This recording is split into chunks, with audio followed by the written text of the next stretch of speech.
Collectors ने पूछी थी ट्रक ड्राइवर से उसकी औकात। मजदूर के बेटे ने 24 घंटे के भीतर बता दी उनकी औकात। क्या करोगे तुम? क्या औकात है तुम्हारी? यही तो चीज है सर, हमारा यही लड़ाई। क्या औकात है तुम्हारी कहने वाले डीएम साहब की माफी नहीं है काफी। 24 घंटे में ही सारी अकड़ हो गई ढीली। मध्य प्रदेश के सारे कलेक्टर के लिए जारी हुआ नया फरमान। सीएम मोहन ने दिखाया महाकाल वाला रौद्र रूप। कहते हैं कि कलेक्टर भी बन जाओ तो पांव जमीन पर रखना। पर मध्य प्रदेश के शाजापुर जिले के कलेक्टर किशोर कन्याल को शायद किसी ने ये बात नहीं समझाई। ये खुद को कलेक्टर नहीं भगवान समझते हैं, पर इन्हें ये पता नहीं था कि एक मजदूर का बेटा उनकी कुर्सी भी छीन सकता है। 24 घंटे के भीतर उन्हें उनकी असली जगह दिखा सकता है। सूट बूट पहने इन साहब का लहजा, बात करने का टोन और तेवर इतना बड़ा है कि खुद सीएम भी शायद इतनी गर्मी जनता को न दिखाएं। आप इनकी पूरी बात सुनिए, फिर बताते हैं कि ट्रक ड्राइवर्स को औकात बताने वाले कलेक्टर को एक मजदूर के बेटे ने कैसे सबक सिखाया। कोई कानून का हाथ नहीं लेगा। हाँ, और ऐसी बात हम पे यहाँ पे अच्छे से बोलो। समझ के है? क्या बोल रहे हो? समझ रखो। क्या करोगे तुम? क्या औकात है तुम्हारी? यही तो चीज है सर, हमारा यही लड़ाई। हमारी कोई नहीं, ये कोई लड़ाई ऐसी होती है। हम हाथ जोड़।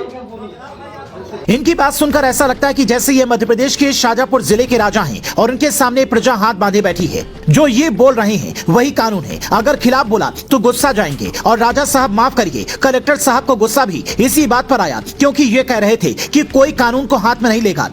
तो सामने से ट्रक ड्राइवर ने कह दिया थोड़ा ढंग से बोलिए। इतना सुनते ही इनका पारा हाई हो गया। कहने लगे तुम हमें सिखाओगे।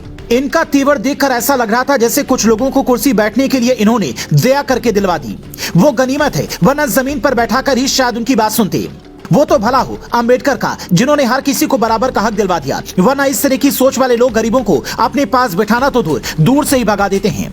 आज भी भारत के कई गांव में शायद ऐसा ही चलता होगा, लेकिन कलेक्टर ऑफिस में ऐसा होगा ये किसी ने भी नहीं सोचा होगा कि समस्या बताने पर अधिकारी को इतना गुस्सा आ जाएगा कि वो औकात पूछने लगेंगे। हालांकि कलेक्टर किशोर सन्याल ये बात भूल गए कि उनके ऊपर भी कोई बैठा है जो ये वीडियो देखते ही उनकी औकात उन्हें बता सकता है और मिनटों में कुर्सी छीनकर किसी दूसरे को वहां पर बिठा सकता है। प्रदेश के नए मुख्यमंत्री मोहन यादव ने किया भी बिल्कुल ऐसा ही। जैसे ही वीडियो देखा गुस्से से तंतमा उठे। तुरंत अधिकारी को आदेश दिया कि इन्हें इसकी सजा मिलनी चाहिए, जिसके बाद 24 घंटे के भीतर ही शाजापुर में नया कलेक्टर भेजने का फरमान जारी हो गया। 2014 बैच की रिजू बफाना को नया कलेक्टर बनाकर भेजा गया है, जिनसे सीएम ने साफ साफ कहा है नरेंद्र मोदी के नेतृत्व में हम गरीबों के कल्याण के लिए काम कर रहे हैं। मनुष्यता के नाते ऐसी भाषा हमारी सरकार में बर्दाश्त नहीं। मैं खुद मजदूर परिवार का बेटा हूं, इस तरह की भाषा बोलना उचित नहीं है। अधिकारी भाषा और व्यवहार का ध्यान रखें। यानी किसी भी अधिकारी ने अगर जनता से बदतमीजी की तो उसे माफी नहीं मिलेगी। किशोर कन्याल ने भी वीडियो वायरल होने के बाद माफी मांगी थी, लेकिन वो माफी काफी नहीं रही और सरकार ने रिजू बफाना को इस जिले की जिम्मेदारी दी। हालांकि रिजू बफाना का विवादों से पुराना नाता रहा है। साल 2014 बैच की आईएएस ऑफिसर रिजू बफाना भोपाल नगर निगम की अपर आयुक्त, सिंगरौली की एडीएम, उज्जैन की एसडीएम और जबलपुर जिला पंचायत में सीओ जैसे पदों पर रही हैं। फिलहाल नरसिंहपुर की डीएम थी, पर साल 2015 में जब आईएएस की ट्रेनिंग ले रही थी तब इन्होंने मानवाधिकार आयोग के एक पदाधिकारी संतोष चौबे के खिलाफ गंदे मैसेज भेजने के आरोप लगाए थे। इस मामले में अदालत में बयान दर्ज करवानी गई। तब इन्होंने कहा था कि मैं कैमरे में रिकॉर्ड करके बयान दूंगी। तब वकील ने कहा था कि आप ऑफिसर अपनी ऑफिस में होंगी, ये अदालत है। जज साहब ने भी ये कहा था कि आप नई ऑफिसर बनी हैं, इसलिए ऐसी मांग कर रही हैं।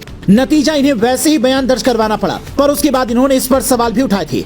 उसके बाद रिजू बफाना सुर्खियों में तब आई जब सर्किट हाउस बुकिंग को लेकर एएसपी से भिड़ गईं। हालांकि अब चूंकि उन्हें एक विवाद के बाद शाजापुर भेजा गया है, तो उम्मीद है कि जनता की जरूर सुनेंगी। किशोर कन्याल जैसे ऑफिसर को क्या सिर्फ हटा देना ही सजा है या उनके खिलाफ कोई और एक्शन होना चाहिए? जनता की औकात पूछने वाले अधिकारी के खिलाफ आप क्या एक्शन चाहेंगे?